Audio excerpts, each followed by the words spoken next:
My brother, how are you, man? So good to see you. You man. too, my brother. I appreciate you being every here. single time. Man, like Jah Digga. Come on. We're here for the pen. This is like, I'm not even going to say what number it is because I'm going to put it out whatever order I feel like. That's it, man. But I really appreciate you taking the time to sit down and talk about your pen because your work rate is phenomenal. Yeah, man. Blessed, man. We all sit on our phones like this. We do that. Bro, every time you come up, I'm like, no. No, like... If it was a competition thing, I'd be worried. Luckily, I'm happy that that's your path and it's going, but I'm like, no, this guy. Yeah. You're so real. Yeah. And your performance is so, like, visceral. I can feel what you're saying. Yeah, man. We're just working, man. We're just chipping away at it, man. It's the arts, innit? Like, as you know, fam, the arts is the arts, and we're gonna do it regardless. Exactly, it has to come out. It's a lifestyle, you know what I'm saying? So, yeah. Just that we've got the platforms to put it to reach out to people, and like we do this, innit? Like this is a lifestyle. It's like going gym. It's mental gym. Very much is mental gym. Talk on that mental gym for me there. Yeah, mental gym, man. Like it's an expression, innit? Like obviously we've been gifted of we can write, innit? We're writers. We've been gifted. We see things differently, you know what I mean? So we express it differently. We write it differently. Storytelling, you know what I mean? And just paint pictures with words. You know what I'm saying, bro? Like, and like this has been a thing for me. I've had this gift since a kid, bro. For a very long time. Telling stories, just even if they're not or rap or spoken word, it was just stories, innit? Like writing stories, just random stories. Bro. You know what I'm saying? And then Donkey or Mommy on top. Yeah, mate. now I'm talking way before. And even before then, that's what I'm saying. Yeah. When you were saying that, like by the time you'd done that, you were formed. Yeah. So talk to me about the beginning bit, like. So literally that, like writing stories in my school book, and just having interesting stories where teachers are like, this is it's very detailed, like, you know what I mean. But then obviously, I grew up in a household of five boys, five lads in it. So, and I'm the youngest, so. Growing up in the household was purely hip hop, innit? Like it was Nas, Mobb D, my big brothers, you know what I mean? So that was my first introduction to hip hop, to music, and just like reciting like Nas lyrics. Yeah, that's so important. Yeah, reciting like no, I need to learn this whole song. Did you write them down? Right on the back of the envelope, mate. On the envelope, mate. You get me? And I have to know this. I got to get the flow right. I got to get the lyrics right. You know, the tape, like top, stop, rewind. You know what I'm saying? So it was that was my first like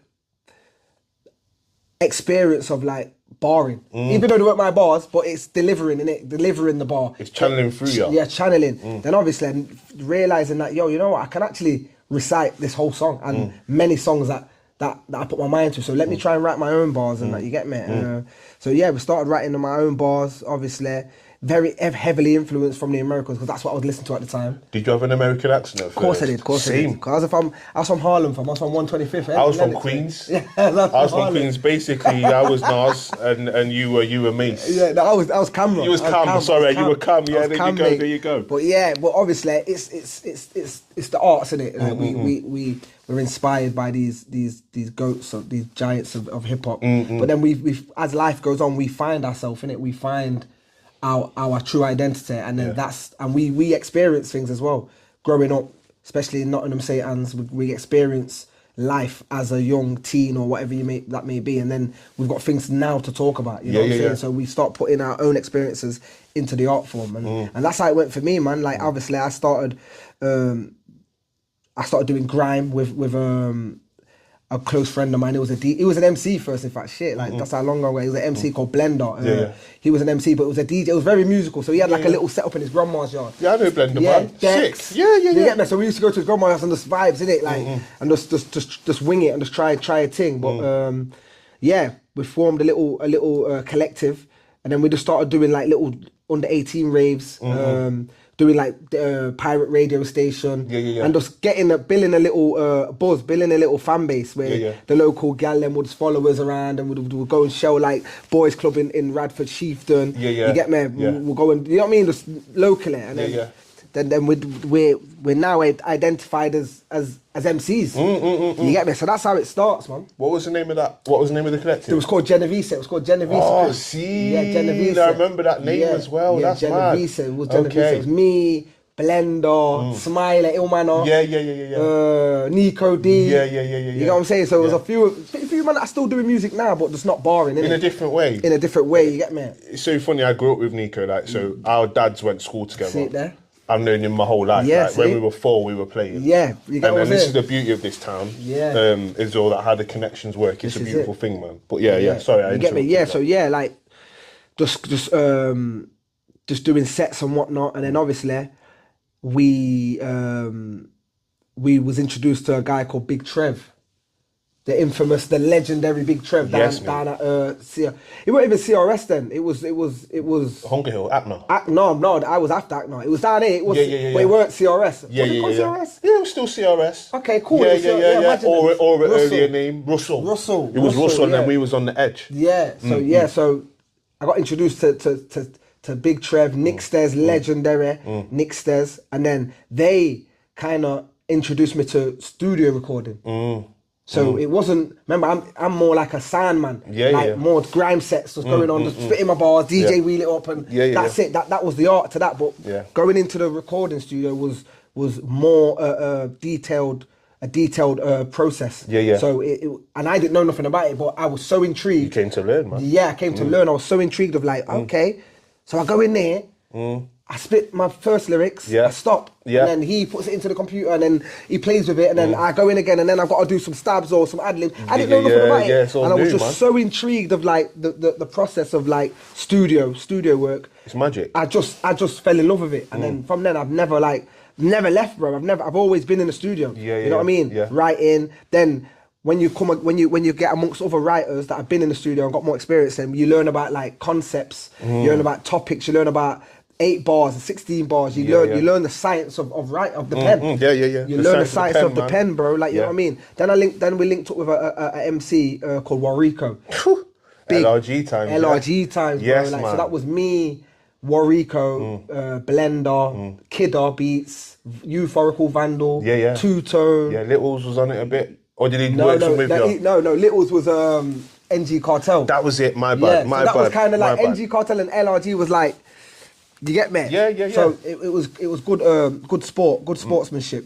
But yeah, we had a collective, man. What's on this? Young Marlek, Kai, Star Marnet, Armarnet, Trev's Beast. Yeah. You get me? So we had a collective called LRG, Lyrics, Rhymes and Grime. Was a grime collective. Got the CD at home, me. Yeah, but that was more. Got it. It weren't like Genevieve. Genevieve was more just go to parties and have fun with like Shell off. Yeah. This was more a collective, as in studio collective, like mixtapes, EPs, albums, whatever it was, you know what I mean? Studio recording. So yeah, we done that. And obviously Wariko was a household name. He done big tunes back then with Miss Dynamite. Yeah, man, killing. He was doing big things because he had a time. He lived in London, innit? Yeah, for a bit. yeah. So he came to Nottingham and just had all that big city energy, that knowledge, big city knowledge, and just poured into us, who was just kind of raw talent. And didn't really know about studio and just like the music business in a nutshell. And he kind of gave us that knowledge. So big up Wariko, man. Yeah, man, large up Wariko. Yeah, 100%. I remember, big up you, Wariko, because I remember I put a tune out years ago called Bad Boy, yeah? Mama Bad Boy, in a different way. Yeah. And I remember he rang me, and he was like, that's cold tune. Yeah. And what I know of him is, if he likes something, he will tell you. Yeah, he's a man that would give you your flowers. Yeah, all day. Immediately. Reeks is very, very, very humble man, very knowledgeable, very modest as well. Like, you know what I'm saying? So he shared a lot with us, man. He shared a lot with us, you get me? Then obviously that kind of not fell apart, but everyone kind of went their separate directions. Age. In a collective, Age and life. And not some people didn't want to do music. Some people wanted to do the solo career. Some people wanted to do the business. And yeah, we just went our separate ways. Me and my brethren called Two Tone, big up Two Tone, one of the coldest pens in Nottingham. Ridiculous. Yeah.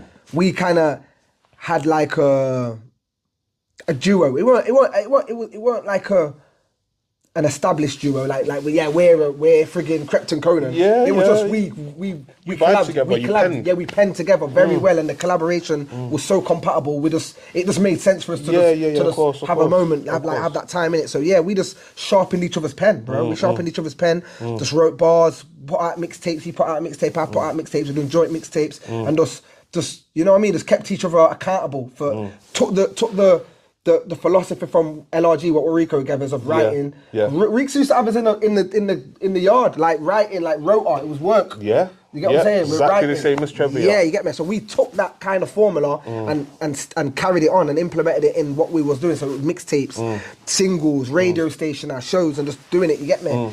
Tell me just a quick question about that time when you were writing with Reeks, but also when you then went on to write with Tone, right? Mm-hmm. How did that having that one-to-one sharpen your pen as much as the group? Yeah, or did it refine it? What was the difference? I think with the group it was definitely boot camp. It was definitely school. We're at school now. We're definitely here to work and we're here to learn. We're here to work. I think with me and two, we took that knowledge. Obviously, we've got our own individual ideas anyway, but we took that knowledge, what we learned in the boot camp, and kind of implemented it with our own ideas. And kind of. Yeah, just went with it. We made a few big tunes in the city locally. Yeah, man. You get me? I remember some massive things. Yeah, you get me? And then obviously it was just like a snowball effect, you get what I'm saying? So we came back, in fact, me and Tone came back to CRS with Nick Stez. We started to work with Nick Stez heavily. Yeah. Because he's I think he's just like a professor, bro, when Nick it comes to production. He's a Stevie Wonder of Knox. Basically, he's the GOAT. He's the GOAT, bro. Really is. If you're a musician, if you're barring, if you're a musician, you've definitely got to have worked with Nick Stez. Got to. Otherwise, like, what we're doing? What camp have you been through? What camp have you been through? Yeah, so real. So Stez is another one. So Stez kind of extended the knowledge what Wariko gave us, but gave us a broader knowledge on not just rap now, not just MCing, but Nick's very musical, jazz world. Yeah. Talking about just soul, R&B, neo, like, you know what I mean? Like, he broadened, especially my horizon when it comes to music knowledge. Yeah. Like, he gave me books to read, Miles Davis, like, how that man was barring, but not barring with a pen. Eights. Yeah, they're trading eights, but with the horn section, and that's them spitting a hot 16. You know what I'm saying? Fire like, 16 at that. You get what I'm saying? So, he just broadened man's knowledge on just music in a whole, like just the instrumentally, like musically, like and just like so that now, like I'm a sponge in it. So when I see that. Yeah. See so that. When I'm hearing information, I'm taking it in, and I want to implement it in my lane, innit? So then obviously I've done an EP with Nick Stez. And then after that, I've just been rocking on my own thing. Again, I'm not gonna front, but there's been ups and downs in my journey, as in like fear, insecurities. Yeah. And I want to talk about the insecurities because the insecurities can block your blessings and block they can block your destination, innit? Like they can make you stagnant and not make you do things that you don't. Make you not do things that you want to do. You get what I'm saying? So, for me, I suffered with procrastination big time. I had imposter syndrome heavily. Like, so there was a stage in my life where I was writing, but I wasn't delivering. Yes, I understand that, please. Yeah, I wasn't delivering. You don't want to share it. I don't want to share it. And it was coming out the other end of it. It was the fact that I was fearful of if it was good enough for one. Yeah. If people are is it gonna resonate with people how I want it to? Yeah.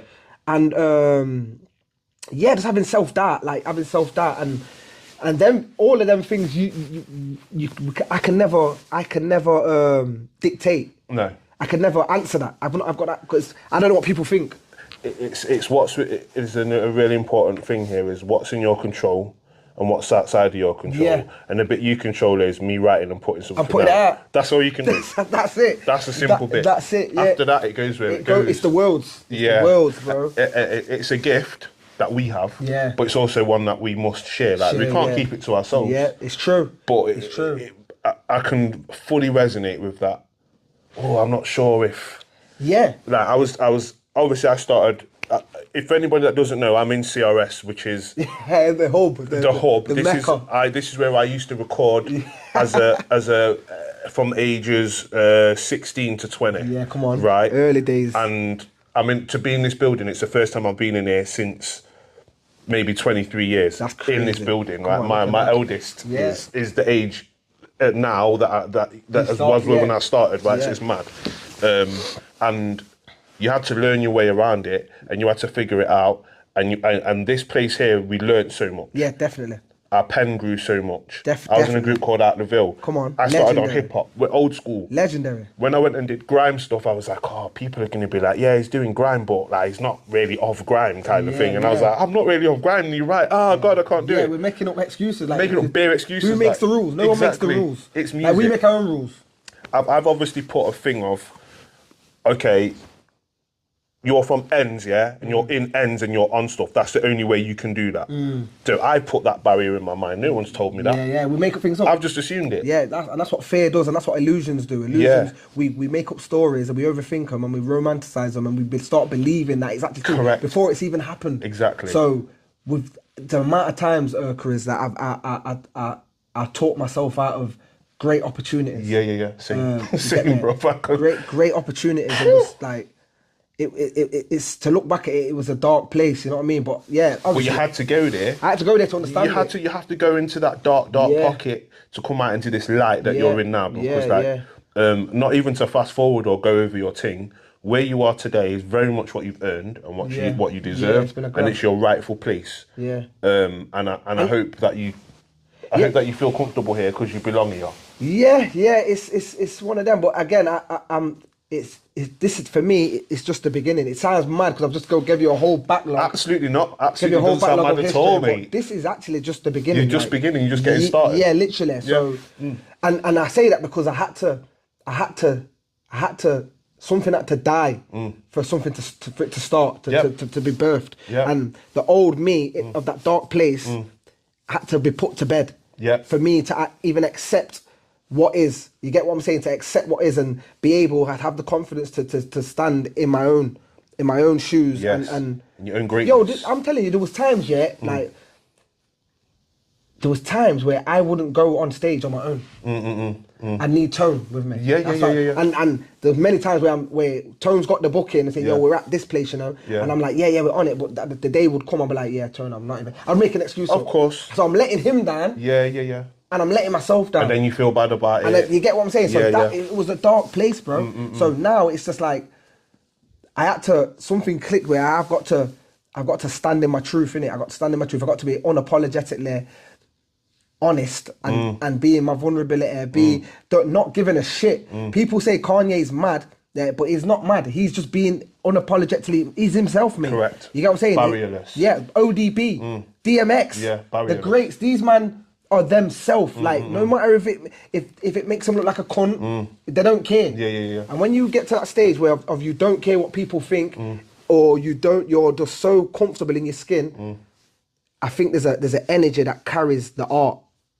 If you're penning in that state and in that with that energy, there's something that transcends. And this is what I think's happened with me, like, because I'm being so brutally honest with my life, my mind, so honest. How I'm feeling, what I'm thinking, my current state, just living. I'm putting that into art, and people, it's resonating with people because there's an energy behind it, because it's real. Yes. Like I'm not trying to be something that I'm not. Yeah. You're not sugarcoating nothing. I'm not sugarcoating nothing. It's raw, uncensored. Like, you get what I'm saying? And I feel like there's a power behind that. There's a power behind that, and people are feeling a similar way, but just don't have the gift to put it in a story like how we can. You know what I'm saying?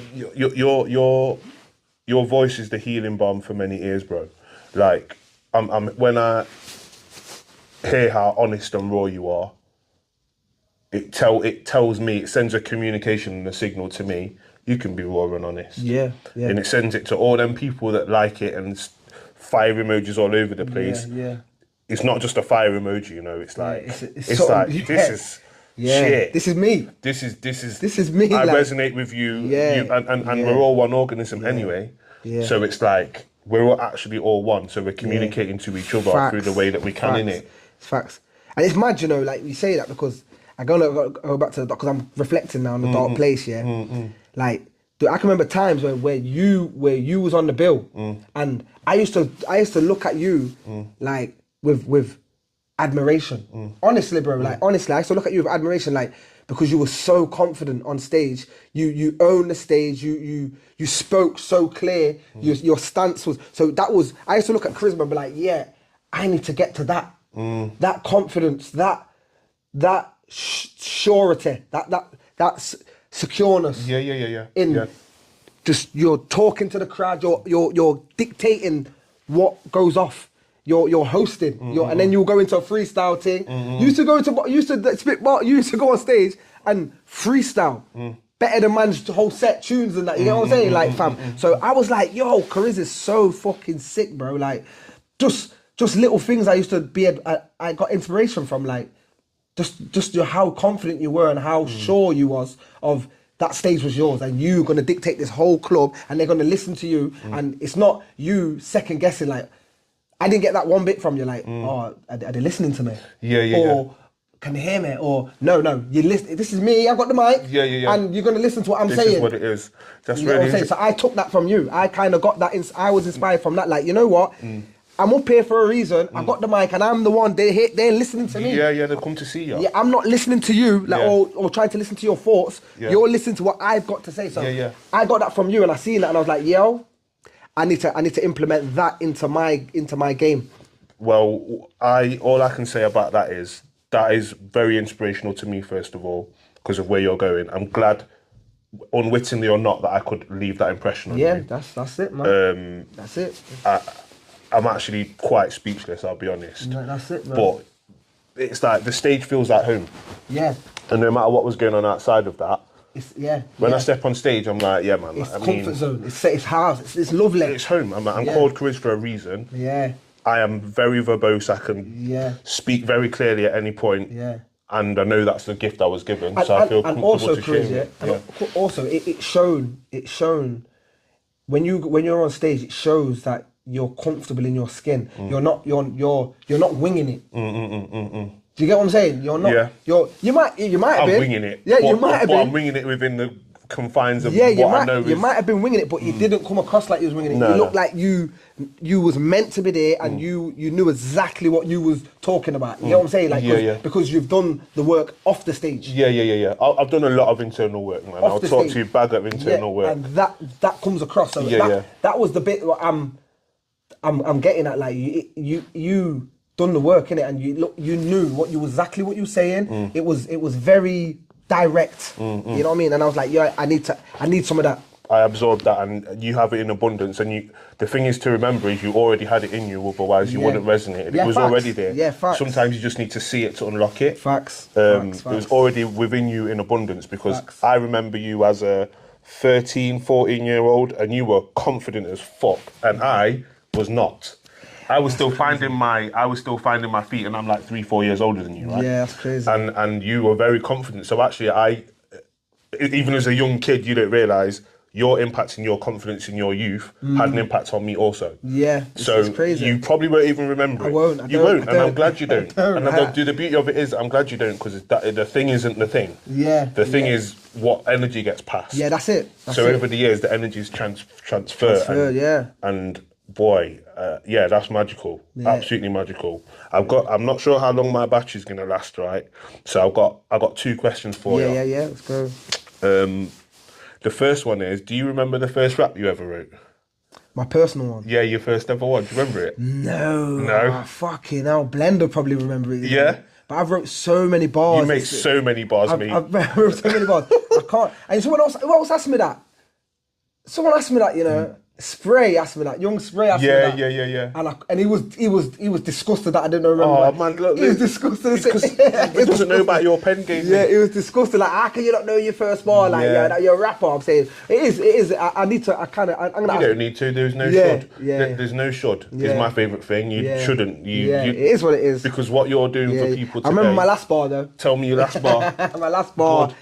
My last bar was I wrote it for. Oh my God, I wrote it for, it was a feature. It was for, was it Littles? No, sorry, it was for Coco. So it was for a guy called Danny from Derby. He's a clothing line. So he does a big up Coco as well. keep on keeping on. So it's basically, it's a clothing line that's resides around mental health. Okay. And it was a mental health tune. It was me, Vader from Birmingham. Yeah. He's got I remember Vader. Mate, nuts. Out of him, you, and even this Shorts kid. Yeah. Mate. 3 of the best freestylers that I've ever came across. Happy to be in that free. Yeah, like, I'm talking like freestylers. Yeah. Not freestyles writtens. Yeah. Like, let's speak about this red chair. Let's speak about this mic. You know what I'm saying? Like, Vader, Charisma, and Shorts, man. Shorts, big up Shorts. Even Ramsey as well. Mate, Ramsey's the GOAT. Like, yeah, Ramsey as well. I learned Ramsey everything I know from that. Yeah, Ramsey, guy. but I've seen you do it more though. Yeah. I've witnessed you live in the flesh. Yeah. Just do it. Quick things. Picking things out the air and doing all that. So yeah, it was a tune called that, and basically it was called Keep On Keeping On Coco. Okay. And it was just it was just a bar. That was my last bar, talking about just mental health and wicked and being in a dark space, as we've spoke. Yeah. Being in a dark place. And you're out of it, man. And the thing is, you have to plant yourself in the soil for a while before the flowers can grow. Trust me. And like seeing you flourish now, and your petals unfurling, and you stepping into yourself is an honour. It's an honour, like the highest honour to observe. And I just wish you the best. You get me? Yeah, come on, man, love. And I really appreciate you joining us on the pen. The pen, man. Make sure the pen's sharpened. Make sure you sharpen the pen. And that's what I say to the youth, them. Every time. Can I finish it off like that? Like the youth up and coming artists. Like, there's some sick artists coming up, but just make sure your pen's sharpening. It's sharpening. Don't get complacent. Like, just make, because you never know when or what's gonna happen. Who's gonna ask you? Who's gonna what rooms you're gonna be in, and you might need that pen. Your pen's got to be sharp. So be ready. Just take the sport really serious, because it's a sport. It is a sport. And it's like a footballer not going on jogs or not training. But think he wants to get 20 goals a season. Yeah, it's not gonna happen. It's not gonna happen. So the same with the sport, the pen sport. Sharpen your pen daily, and it will come. Don't bench yourself, man. Sharpen it daily. Sharpen it daily, Trust man. Me.